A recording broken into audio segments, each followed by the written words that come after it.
Hello दोस्तों, स्वागत है आप लोग एक बार फिर आपके अपने यूट्यूब चैनल डिफेंस चैनल। आज की वीडियो में आपको एयरफोर्स एक्स5 ग्रुप का जो हमारा मेडिकल टेस्ट होता है उसमें कौन कौन से टेस्ट होते हैं वो सारा कुछ मैं आपको बताने वाला हूं। तो प्लीज़ वीडियो अंत तक देखिए और अगर आप हमारे चैनल पर नए आए प्लीज़ चैनल सब्सक्राइब जरूर करिए और बेल आइकन प्रेस कर लीजिए ताकि सारी वीडियोज़ की नोटिफिकेशन आपको मिलती रहे। देखिए आज का जो वीडियो इसमें मैं आपको एयरफोर्स मेडिकल टेस्ट में कितने टेस्ट होते हैं, लगभग 20 टेस्ट हमारे होते हैं, नंबर ऑफ 20 टेस्ट, और जो हमारे क्या क्या कैसे होता है सारा प्रोसेस मैं इस वीडियो में बताने वाला हूँ। तो प्लीज़ इस वीडियो को अंत तक जरूर देखें जिससे आपको अगर आपका एग्जाम क्लियर होता है तो मेडिकल में कोई भी प्रॉब्लम नहीं होगी। और मैं आपको एक बात और बता दूं कि हमारी जो एयरफोर्स एक्स5 ग्रुप की पीएसएल आनी थी उसका कट ऑफ संबंधित भी मैंने वीडियो बना रखा है, और हमारे पीएसएल और इनरोलमेंट लिस्ट में क्या अंतर होता है उसका भी मैंने वीडियो बना रखा है। काफ़ी सारे वीडियोस और भी पड़े हैं, अगर आपको इंटरेस्ट हो तो आप लोग देख सकते हैं। तो चलिए शुरू करते हैं अपनी आज की इस वीडियो को। तो देखिए इस वीडियो में आपको मैं सबसे पहले बता दूं कौन कौन से हमारे टेस्ट होते हैं। और नंबर 1 टेस्ट में देखिए हमारा क्या आता है, ब्लड टेस्ट। तो वहाँ पर हमारा नंबर 1 में सबसे पहले हमारा ब्लड टेस्ट होता है, और जब हम लोग जाते हैं हमारे पहले कपड़े उतरवा के हमारे चेस्ट नंबर डाल दिए जाते हैं। और जैसा कि आपको पता होगा 45 लोगों की रिपोर्टिंग होती है, तो सबसे पहले आपको कपड़े पुट ऑफ करने के लिए कहा जाता है और उसके बाद आपको चेस्ट नंबर लिख दिया जाता है सीरियल वाइज।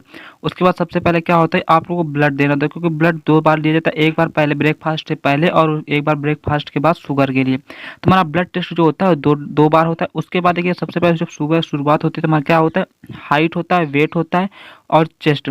ये नॉर्मल पॉइंट होते हैं और सभी का मतलब इसमें कोई बच्चा बाहर नहीं होता। वेट में कभी कभी अंडर वेट या ओवर वेट में कोई कोई बच्चा बाहर होता है, लेकिन रीमेट का लगभग वो फिट हो जाता है। 100 में आप ये समझिए 95% बच्चे फिट हो जाते हैं, क्योंकि अगर आपने बिल्कुल सही मेजरमेंट हुआ, मतलब वेट अगर ज़्यादा तो आप लोग कम करके गए तो आपका फिट हो जाता है। तो वेट हाइट और चेस्ट बिल्कुल केवल क्वालिफाई, यानी चेस्ट में क्या होता है केवल आपका 5 सेंटीमीटर फूलना चाहिए। बाकी आपका कितना चेस्ट है इससे मतलब नहीं होता है उन लोगों को। तो आपको ये रहता है वहाँ पे कि हमारा जो 5 सेंटीमीटर है वो फूलना चाहिए। उसके बाद वेट भी हमारा एक मिनिमम उनका चार्ट स्केल होता है हाइट के हिसाब से, उसके अंदर आपका होना चाहिए। मतलब एक उनकी मिनिमम स्केल होती है, एक उनकी मैक्सिमम, उसके बीच में आपका वेट होना चाहिए। तो और आप लोगों को अगर ये देखना है तो आप लोग एयरफोर्स के ऑफिशियल साइट पर जाकर हाइट वेट चार्ट देख सकते हैं। अगर आपको नहीं मिला तो प्लीज़ कमेंट कर दीजिएगा, मैं आपको लिंक दे दूंगा। तो आपका देखिए हाइट वेट चेस्ट एक नॉर्मली चीज़ है और सभी बच्चों का फिट हो जाता है लगभग, क्योंकि चेस्ट में केवल आपको क्या होता है कि 5 सेंटीमीटर फूलना चाहिए। अगर आप फुला नहीं पा रहे तो आपके बाहर होने के चांसेस होते हैं, लेकिन अभी तक कोई बच्चा चेस्ट ना फुला पाने की वजह से बाहर नहीं हुआ, आप लोग ये भी समझ लीजिए। आपको पूरा टाइम दिया जाता है प्रैक्टिस करने के लिए, या आपसे बोलते थोड़ा आप पुशअप्स करके आओ, पानी पी के आओ, थोड़ा सांस लेना सीखो। वो खुद बताते हैं अगर आप 5 सेंटीमीटर नहीं फुला पा रहे हैं कि कैसे सांस लेनी है, कैसे क्या करना है, वो सब कुछ सिखा देते हैं आपको। उसके बाद देखिए आपका बीपी काफ़ी अच्छा पॉइंट है। आप इससे कभी कभी पॉइंट बन जाता है, क्योंकि आपको पता होगा ज़्यादातर इलेक्ट्रॉनिक मशीन आ चुकी है सभी जगह, तो उसमें बीपी पल्स सारा हमारा जो पॉइंट होता है एक साथ हो जाता है। तो बीपी में कभी कभी रीमेडिकल बच्चों को दे दिया जाता है अगर आपका नॉर्मल नहीं आ रहा। होता क्या, ओरली सही बच्चों का जब एक साथ नापा जाता है उसमें जिस जिस बच्चे का सही नहीं आ पाता मेजरमेंट में, उसको शाम तक या दूसरे दिन, जहाँ पर 2 दिन मेडिकल होता है दूसरे दिन फिर नापा जाता है।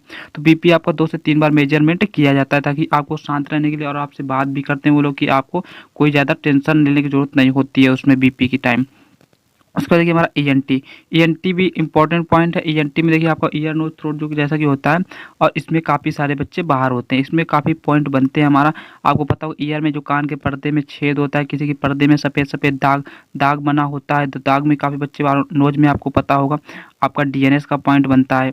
तो नोज वाला आपका यही एक मेन पॉइंट होता है डीएनएस का, और थ्रोट वाला जो आपकी आवाज़ वाला चेक किया जाता है। तो ईएनटी में काफ़ी बच्चे बाहर होते हैं, क्योंकि आपको पता होगा री मेडिकल में जब अगर 40 बच्चे किसी दिन रिपोर्टिंग करें तो उसमें हो सकता है 15 बच्चे हमारे किस डिपार्टमेंट के होंगे, ईएनटी। क्योंकि आपको जब एसएमसी या आपको जो हमारे सिविल हॉस्पिटल इसमें भेजा जाता है, लगभग सभी जो हमारे उनके सिलेक्शन में भेजा जाता है, यानी कौन सा डॉक्टर किस एरिया में बैठता है उसी हिसाब से आपको डिपार्टमेंट में भेजा जाता है। उसको देखिए विजन टेस्ट इंपॉर्टेंट, और इसमें काफ़ी सारे बच्चे बाहर होते हैं। इसमें क्या होता है आपकी दूर की विजन और पास की विजन दोनों चेक किए जाते हैं। इसमें आपको सामने एक ग्राफ टंगा होता है, कहीं कहीं फोटो कापी टंगी होती है, यानी पेज लगा होता है, चार्ट लगा होता है, या कहीं कहीं आपको पता होगा एक चार्ट होता है जिसके अंदर लाइट लगी रहती है, वो वाला विजन चार्ट होता है। और ज़्यादातर मैं आपको बता दूँ आपका नॉर्मली जो चार्ट होता है, लगभग आपको पता होगा एक चार्ट होता है AOX वाला, यही चार्ट सभी जगह लगभग होता है, क्योंकि ये आपका आदर्श चार्ट होता है। तो यही चार्ट होता है, और इस चार्ट में काफ़ी बच्चे बाहर होते हैं, क्योंकि क्या होता है ऊपर की बड़ी लाइन है तो बच्चे पढ़ नहीं, जिसको प्रॉब्लम होती है उसका आपको नीचे वाली लाइन को समझ में नहीं आती। तो विजन टेस्ट के लिए वहाँ पहले क्लियर कर दिया जाता है कि आपको करना क्या है, कि आपको जब एग्ज़ाम देने जाएंगे तो अगर आपको प्रॉब्लम है या आप चश्मा लगाते हैं तो आपको एक रजिस्टर्ड डॉक्टर से उसको अटेस्ट करा के ले जाना है, और अटेस्ट उस पेज में कराना है कि उस पेज में उसका जो पेज में अटेस्ट करके देगा उसका रजिस्ट्रेशन नंबर दर्ज होना चाहिए, यानी कि प्रिंटेड रजिस्ट्रेशन नंबर भी उसका दर्ज, यानी आपको किसी लोकल डॉक्टर से नहीं करा के जाना है। आपको ये बात भी ध्यान रखनी विजन टेस्ट के लिए कि अगर आप लोग चश्मा लगाते हैं, आपको पढ़ने के लिए 1 2 3 बार आपका चेक किया जाता है, फिर भी अगर आपका विजन नहीं आ रहा है, ज़्यादातर होता है कि बच्चे डिस्टेंस विजन में ज़्यादा बाहर होते हैं, तो अगर विजन आपका करेक्ट नहीं आ रहा है तो फिर आपको प्रॉब्लम हो सकती है और आपको रीमेडिकल दिया जाता है। रीमेडिकल में आपका स्पेशलिस्ट चेक करता है, वहाँ पर वो लेंस लगा के चेक करवाता है आपका, तो उसमें जी बिल्कुल क्लियर पता चल जाता है। लेकिन अगर आप लोग चश्मा लगाते हैं तो आपको करना क्या, चश्मे का बिल्कुल नंबर जो है उसको अटेस्ट करा के पेज में ले जाना है, और वो भी रजिस्टर्ड डॉक्टर से, और उसका जो रजिस्ट्रेशन नंबर है वो पेज पर प्रिंट होना चाहिए ऊपर। तो दोस्तों ये होगा हमारा विजन टेस्ट। उसके बाद आपको पता है एक्सरे, एक्सरे हमारा किया जाता है। एक्सरे कोई ज़्यादा बड़ा पॉइंट नहीं है, सभी का एक्सरे होता है और नॉर्मल आता है लगभग सभी, किसी को प्रॉब्लम हो तो पकड़ में आ जाते हैं। अब देखिए पॉइंट आता है ईसीजी। ईसीजी में आपको पता होगा काफ़ी सारे बच्चों के पॉइंट बनते हैं और काफ़ी बच्चे रीमेडिकल में भी अनफिट हो जाते हैं अगर आपका ईसीजी अब नॉर्मल नहीं आ रहा है। तो ईसीजी में क्या होता है कि आप जितने कूल माइंड रहेंगे और आप लोग जितना कैसा हैंडल कर सकते हैं उसमें आपको पता चल जाता है। क्योंकि मैं आपको एक बात बता दूँ, वो लोग खुद कुछ छूट दे देते हैं क्योंकि उनको खुद पता होता है कि जब बच्चे यहाँ पर आते हैं थोड़ा प्रेशराइज हो जाते हैं। लेकिन अगर आपका ज़्यादा हाई आ रहा है तो फिर आपको अनफिट कर देते हैं, रीमेडिकल देते हैं, और रीमेडिकल में भी आपका सही नहीं आ रहा है तो आपको जी अनफिट कर दिया जाता है। तो ईसीजी एक मेन पॉइंट आपका होता है। तो यहाँ पर हमने देखिए कि 2 पॉइंट हमारे ईसीजी होगा और विजन टेस्ट, जिससे हमें बच्चे रीमेडिकल में भी अनफिट हो जाते हैं। उसके बाद आपका मैं बता दूँ फ्लैट फुट चेक होता है।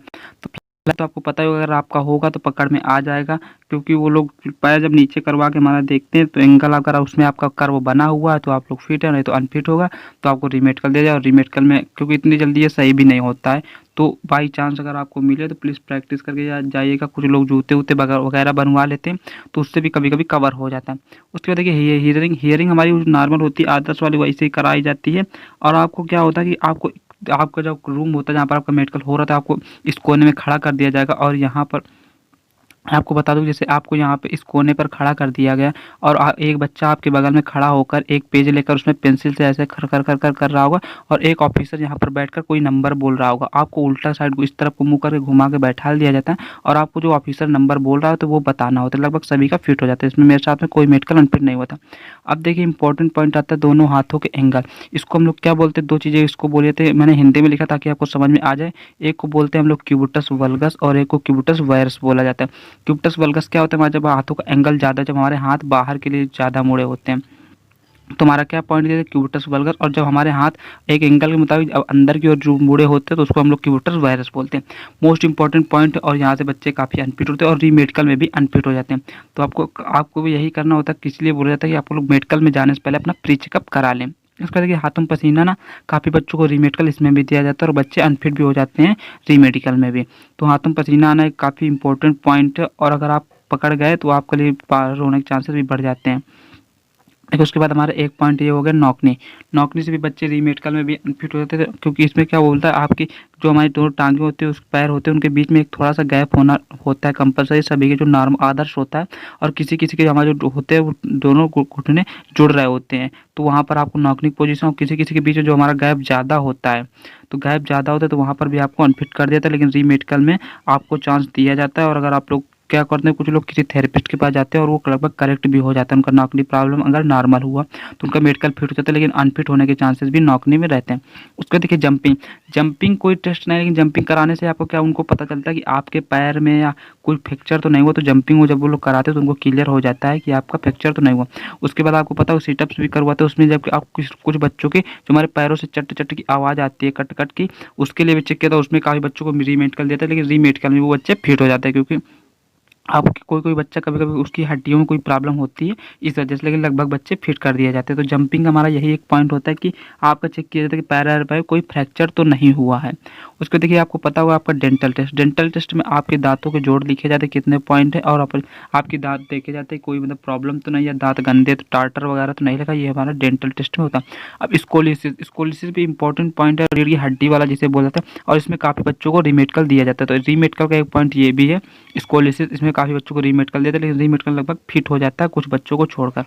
उसके बाद आपको पता होगा आपके स्कार संबंधित देखिए काफ़ी लोगों को जो हमारा दाग होता है ऑपरेशन का वगैरह का हो गया, किसी एक्सीडेंट हुआ तो उसमें अगर उनको कुछ शंका हुई या उनको लगा कि स्कार बड़ा है, आप झूठ बोल रहे, तो आपको रीमेडिकल दिया जाता है, नहीं तो डायरेक्ट स्कार में फिट कर दिया जाता है। और रीमेडिकल में आपके फिट होने के चांसेस 95% रहते हैं, क्योंकि वहाँ पर सर्जन देख लेता है कि इससे आपको कोई प्रॉब्लम नहीं होने वाली है और वो अपना सजेशन दे देता है और आपको फिट कर देता है। तो स्कार कोई बहुत बड़ा प्रॉब्लम नहीं है। उसके बाद आपको पता होगा आपके प्राइवेट पार्ट्स भी चेक होते हैं, तो इसमें आपका हाइड्रोसील हो गया, सारे पार्ट्स चेक होता है। अगर इसमें कोई प्रॉब्लम होती है तो आप लोग पकड़ जाओगे।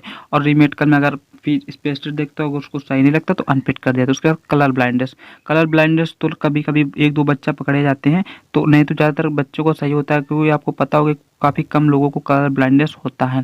तो कलर ब्लाइंडनेस के आपको पता होगा एक बुक आती है, उसी में आपको नंबर पड़े होते हैं, कुछ 79 लिखा होगा बूंदी बूंदी करके, कभी 28 लिखा होगा, 98 लिखा होगा, और कभी कभी कोई डिज़ाइन बनी होती है ऐसे ऐसे, तो आपको डिज़ाइन पढ़ के बतानी होती है मतलब बुक में उसी अपनी अंगुली चलाकर कि ये डिज़ाइन ऐसे ऐसे ऐसे बनी हुई है। तो यहाँ पर मैंने आपको 20 पॉइंट बताएं। तो इसमें मैं आपको बता दूं, जो आपको रीमेडिकल में जब दिया जाता है तो आपका देखिए एक वेट वाला हो गया पॉइंट, इसमें वेट ओवर वेट में दिया जाता है।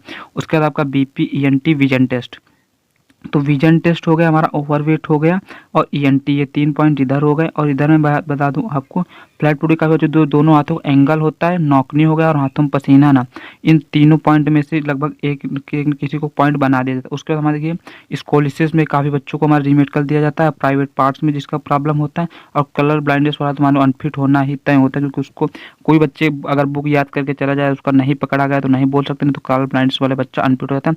लेकिन ऊपर के जितने पॉइंट हैं, चाहे आपका नौकनी हो, चाहे दोनों हाथों का एंगल, जो क्रिप्टस वायरस होता है, नौकनी, हाथों में पसीना, ये सब पॉइंट में आपको रीमेडिकल में फिट होने के चांसेस रहते हैं। तो दोस्तों अगर वीडियो पसंद है प्लीज़ चैनल सब्सक्राइब जरूर करें, और अगर आपको कोई पॉइंट है तो प्लीज़ कमेंट करके बताएं, उसका अगर सोल्यूशन होगा तो मैं आपको बता दूंगा। Thanks for watching.